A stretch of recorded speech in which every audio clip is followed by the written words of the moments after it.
샬롬 2022년 3월 29일 사순절 24일차 화요일입니다. 기도하겠습니다. 주님, 오늘도 말씀으로 이 하루를 열게 하심을 감사드립니다. 주님, 늘 기도하며 성령 안에서 일상을 살아내게 하소서. 일상 중에 급작스레 닥치는 시련에도 담대히 우리 몫을 감당할 수 있도록 준비시켜 주소서. 예수님의 이름으로 기도드립니다. 아멘. 오늘의 말씀은 출애굽기 6장입니다. 여호와께서 모세에게 이르시되 이제 내가 바로에게 하는 일을 네가 보리라. 강한 손으로 말미암아 바로가 그들을 보내리라. 강한 손으로 말미암아 바로가 그들을 그의 땅에서 쫓아내리라. 하나님이 모세에게 말씀하여 이르시되 나는 여호와이니라. 내가 아브라함과 이삭과 야곱에게 전능의 하나님으로 나타났으나 나의 이름을 여호와로는 그들에게 알리지 아니하였고 가나안 땅 곧 그들이 거류하는 땅을 그들에게 주기로 그들과 언약하였더니 이제 애굽 사람이 종으로 삼은 이스라엘 자손의 신음소리를 내가 듣고 나의 언약을 기억하노라. 그러므로 이스라엘 자손에게 말하기를 나는 여호와라. 내가 애굽 사람의 무거운 짐 밑에서 너희를 빼내며 그들의 노역에서 너희를 건지며 편팔과 여러 큰 심판들로서 너희를 속량하여 너희를 내 백성으로 삼고 나는 너희의 하나님이 되리니 나는 애굽 사람의 무거운 짐 밑에서 너희를 빼낸 너희의 하나님 여호와인 줄 너희가 알지라. 내가 아브라함과 이삭과 야곱에게 주기로 맹세한 땅으로 너희를 인도하고 그 땅을 너희에게 주어 기업을 삼게 하리라. 나는 여호와라 하셨다 하라. 모세가 이와 같이 이스라엘 자손에게 전하나 그들이 마음의 상함과 가혹한 노역으로 말미암아 모세의 말을 듣지 아니하였더라. 여호와께서 모세에게 말씀하여 이르시되 들어가서 애굽 왕 바로에게 말하여 이스라엘 자손을 그 땅에서 내보내게 하라. 모세가 여호와 앞에 아뢰어 이르되 이스라엘 자손도 내 말을 듣지 아니하였거든 바로가 어찌 들으리이까. 나는 입이 둔한 자니이다. 여호와께서 모세와 아론에게 말씀하사 그들로 이스라엘 자손과 애굽 왕 바로에게 명령을 전하고 이스라엘 자손을 애굽 땅에서 인도하여 내게 하시니라. 그들의 조상을 따라 집의 어른은 이러하니라. 이스라엘의 장자 루우벤의 아들은 한옥과 발루와 헤스론과 갈미니. 이들은 루우벤의 족장이요. 시므온의 아들들은 여무엘과 야민과 오핫과 야긴과 소알과 가나안 여인의 아들 사울이니. 이들은 시므온의 가족이요. 레위의 아들들의 이름은 그들의 족보대로 이러하니 게르손과 고핫과 무라리요. 레위의 나이는 137세였으며 게르손의 아들들은 그들의 가족대로 림니와 시므이요. 고핫의 아들들은 아므람과 이스할과 헤브론과 우시엘이요. 고핫의 나이는 133세였으며 무라리의 아들들은 마홀리와 무시니. 이들은 그들의 족보대로 레위의 족장이요. 아므람은 그들의 아버지의 누이 요게벳을 아내로 맞이하였고 그는 아론과 모세를 낳았으며 아므람의 나이는 137세였으며 이스알의 아들들은 고라와 네벡과 시그리요. 우시엘의 아들들은 미사엘과 엘사반과 시드리요. 아론은 암미나답의 딸 나손의 누이 엘리세바를 아내로 맞이하였고 그는 나답과 아비후와 엘르아살과 이다마를 낳았으며 고라의 아들들은 아실과 엘가나와 아비아사비니. 이들은 고라 사람의 족장이요. 아론의 아들 엘르아살은 부디엘의 딸 중에서 아내를 맞이하였고 그는 비느하스를 낳았으니 이들은 레위 사람의 조상을 따라 가족의 어른들이라. 이스라엘 자손을 그들의 군대대로 애굽 땅에서 인도하라 하신 여호와의 명령을 받은 자는 이 아론과 모세요. 애굽 왕 바로에게 이스라엘 자손을 애굽에서 내보내라 말한 사람도 이 모세와 아론이었더라. 여호와께서 애굽 땅에서 모세에게 말씀하시던 날에 여호와께서 모세에게 말씀하여 이르시되 나는 여호와라. 내가 내게 이르는 바를 너는 애굽 왕 바로에게 다 말하라. 모세가 여호와 앞에서 아뢰되 나는 입이 둔한 자이오니 바로가 어찌 나의 말을 들으리이까. 아멘. 1절에서 8절까지 여호와께서 모세에게 이르신 말씀은 여호와 하나님께서 애굽에서 하실 일에 대해 두 가지 사실을 언급합니다. 첫째, 하나님께서 바로를 철저하게 심판하심으로 바로가 이스라엘 백성이 애굽에 있는 것을 더 이상 견디지 못하고 애굽에서 이스라엘 백성을 내보내게 되는 것입니다. 둘째, 하나님께서 이스라엘 백성을 바로의 손에서 건져내는 것은 아브라함의 언약을 성취하고 그들을 친히 하나님의 백성으로 삼아 하나님께서 이스라엘의 여호와이심을 나타내게 되는 것입니다.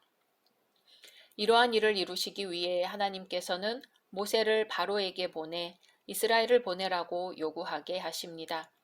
하지만 이스라엘 백성은 모세의 활동으로 오히려 바로의 압제가 심해지자 모세를 원망하며 하나님의 구원 사역에 대해 얼굴을 돌렸습니다. 하지만 이스라엘 백성이 그처럼 하나님의 구원 사역에 대해 무관심하게 되었음에도 불구하고 하나님께서는 이스라엘을 바로의 손에서 구원해내시어 하나님의 백성으로 삼겠다는 의지를 모세에게 분명하게 표하십니다. 이스라엘 백성의 태도와는 매우 상반되는 모습이지요. 이렇게 하나님께서 이스라엘을 구원해내겠다는 의지를 밝히신 것은 이미 하나님 스스로 아브라함과 약속하신 언약을 성취하기 위함이었습니다. 이것이 하나님께서 하나님의 백성을 위해 사역하시는 그 일의 독특한 성격입니다. 8절 내가 아브라함과 이삭과 야곱에게 주기로 맹세한 땅으로 너희를 인도하고 그 땅을 너희에게 주어 기업을 삼게 하리라. 나는 여호와로라. 아멘. 이 말씀은 신실하신 여호와 하나님께서 기필코 주님의 백성을 구원해 내실 것이라는 사실을 분명하게 보여줍니다. 모세는 처음 소명을 받을 때 출애굽을 위하여 자신을 부르신 하나님의 성호를 들은 바가 있었지요. 모세 이전의 족장들도 이미 여호와라는 하나님의 명칭을 알고 있었습니다. 그런데 오늘 말씀에서 여호와란 이름이 지니는 새로운 의미가 나타납니다. 하나님께서는 지금까지 자신을 전능의 하나님, 히브리어로는 엘 샤다이로 계시하셨지만 여호와로는 계시하지 않으셨습니다. 앞으로 하나님을 여호와 하나님으로 부를 때에 출애굽을 행동으로 성취하여 보이시는 언약의 하나님이심을 강조하시려는 것입니다. 어떠한 상황에서 그런가요? 이스라엘의 신음을 듣고 언약을 기억하십니다. 이스라엘의 무거운 짐에서 구원하여 내려고 하십니다. 아브라함에게 약속하신 땅을 기업으로 주어 그곳에서 이스라엘과 사귐을 가지려고 하십니다. 오늘 말씀에서 언급된 여호와란 명칭은 이스라엘의 출애굽과 직접적으로 관계가 있으며 언약을 성취해 가시는 하나님의 성호로 받아들여집니다. 그래서 여호와 하나님이라는 칭호는 하나님의 역사가 구체적으로 이스라엘의 해방과 구원 사건과 직결되는 것으로 여호와의 이름을 부를 때마다 출애굽 사건을 떠올릴 수 있습니다.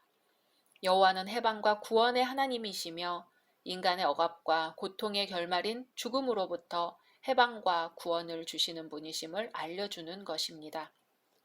바로 그 하나님이 아브라함의 하나님, 이삭의 하나님, 야곱의 하나님이십니다. 1절에서 9절 말씀은 앞장 출애굽기 5장의 후반에 나온 모세의 탄원의 기도에 대한 하나님의 위로의 말씀입니다. 공경에 처한 모세를 언약에 근거하여 여호와의 이름으로 또다시 위로하시고 확신시켜 주시는 은혜의 메시지입니다. 하나님의 구원 역사를 위해서는 모세의 협력이 필요하셨지요. 그래서 하나님께서는 모세가 바로에게 가서 해야 할 말을 일러주십니다. 하지만 모세는 하나님의 명령을 쉽게 따르지 못합니다. 동족 이스라엘도 설복시키지 못하는 무능한 자가 어찌 바로를 설복시킬 수 있겠냐는 것이지요. 결국 출애굽 사건은 지극히 약한 자를 들어 강한 자를 부끄럽게 하신 하나님의 단독 사역의 전형이라 할 수 있습니다. 본격적인 출애굽 사건이 진행되기 전 출애굽 사건의 두 주역인 모세와 아론의 혈통이 소개됩니다. 두 사람은 출애굽 때뿐만 아니라 출애굽 이후에도 중요한 역할을 맡았지요. 모세는 백성을 대표해서 하나님께로부터 율법을 전달받고 그것을 다시 전달할 사람입니다. 아론은 성막의 제사 제도 확립 이후 제사장 직분을 맡을 자의 시조로서 하나님의 구속 역사에서 중요한 역할을 담당합니다. 이 족보의 특징은 세 가지로 정리할 수 있습니다. 첫째, 모세와 아론의 혈통이 야곱의 12아들 중에서 유래되었다는 것을 밝힘으로써 이들과 이스라엘 민족 간의 동질성을 확인시켜 줍니다. 둘째, 성경에 기록된 모든 족보는 언약관계의 연속성을 보여주려 한 것이기 때문에 이 족보도 출애굽 사건이 족장들과 맺은 언약에 근거해 진행되고 있다는 사실을 밝혀줍니다. 셋째, 족보의 위치를 본격적인 출애굽 사건 이전에 놓음으로써 모세와 아론의 모든 권위가 하나님께로부터 부여되었음을 보여주려 했습니다. 6장의 마지막은 다시 한번 모세의 인간적인 나약한 모습이 강조됩니다. 하나님은 다시 한번 말씀하십니다. 나는 여호와라. 내가 내게 이르는 바를 너는 애굽 왕 바로에게 다 말하라. 아멘. 모세는 입이 둔한 자라고 하나님께 계속해서 자신의 능력 없음을 말씀드립니다. 하지만 하나님의 구원은 철저하게도 인간의 능력과는 무관하다는 것을 보여주십니다.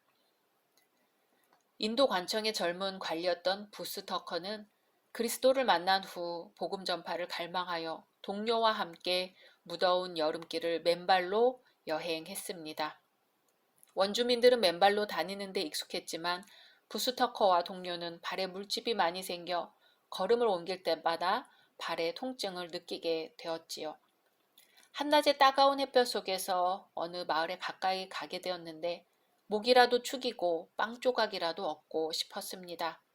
그런데 마을에 들어가는 것조차 거절당했습니다. 그러다 완전히 기운이 빠져 나무 아래 누워 잠이 들었지요.